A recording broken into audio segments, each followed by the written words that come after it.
Nobody asks to be a refugee. Nobody wants to leave their home country. Nobody wants to, leave their belongings in the middle of the night. People don't go on boats risking to be drowned unless the water is safer than land.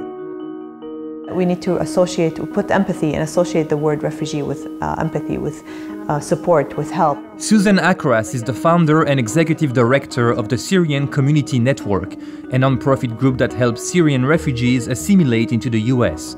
The organization has offices in Atlanta, Chicago, Phoenix, and San Diego.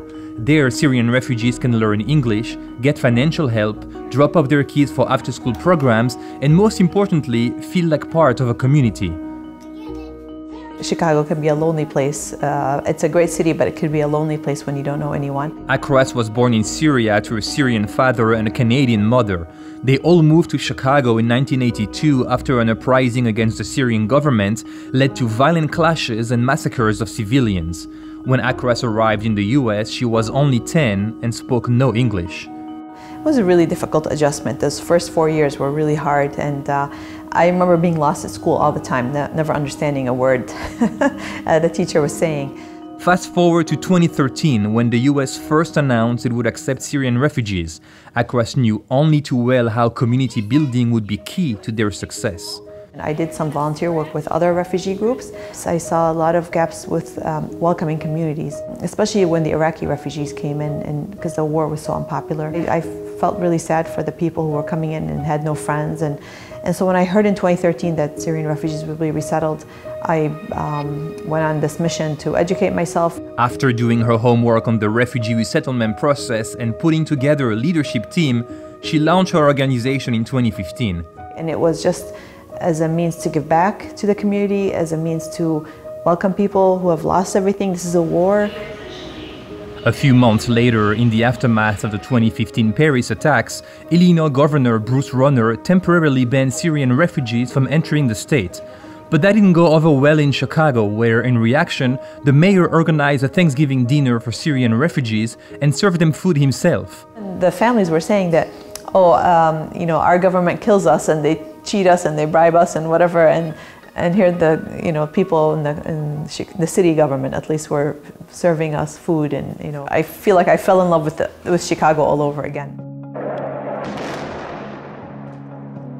With hundreds of thousands of casualties and nearly 13 million people displaced, Syria's 7-year-old civil war is the biggest humanitarian emergency of our era, according to the United Nations. And that emergency is only getting worse. It's really hard to see the toll that it has taken on humanity, that the international community has just kind of let it go on and no one's intervening. And then, seeing people drown in the sea, because they're so desperate, I think it's just too much sometimes. More than 5 million displaced Syrians live in neighboring countries such as Turkey, Lebanon, and Jordan, and about 1 million have resettled in Europe.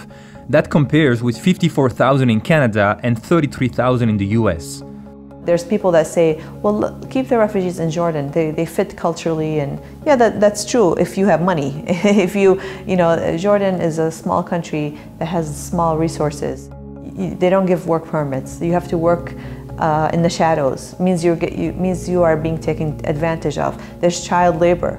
It's for our national security also. This is scary because now you have all these young people who are uneducated, and if somebody comes and brainwashes them into a cult of some religious fanatic group, this could be a danger to all of us. At the peak of the resettlement program in 2016, the US accepted more than 15,000 Syrian refugees. That number dropped to 3,000 in 2017, and so far in 2018, only 11 Syrian refugees have entered the country.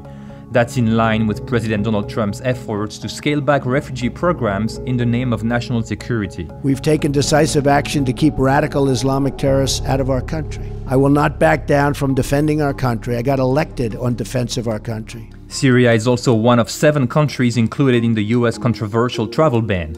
As a result, many agencies that help refugees have closed branches or cut staff, but Akras is determined to stay in business. Her organization's headquarters in Chicago helps around 180 refugee families.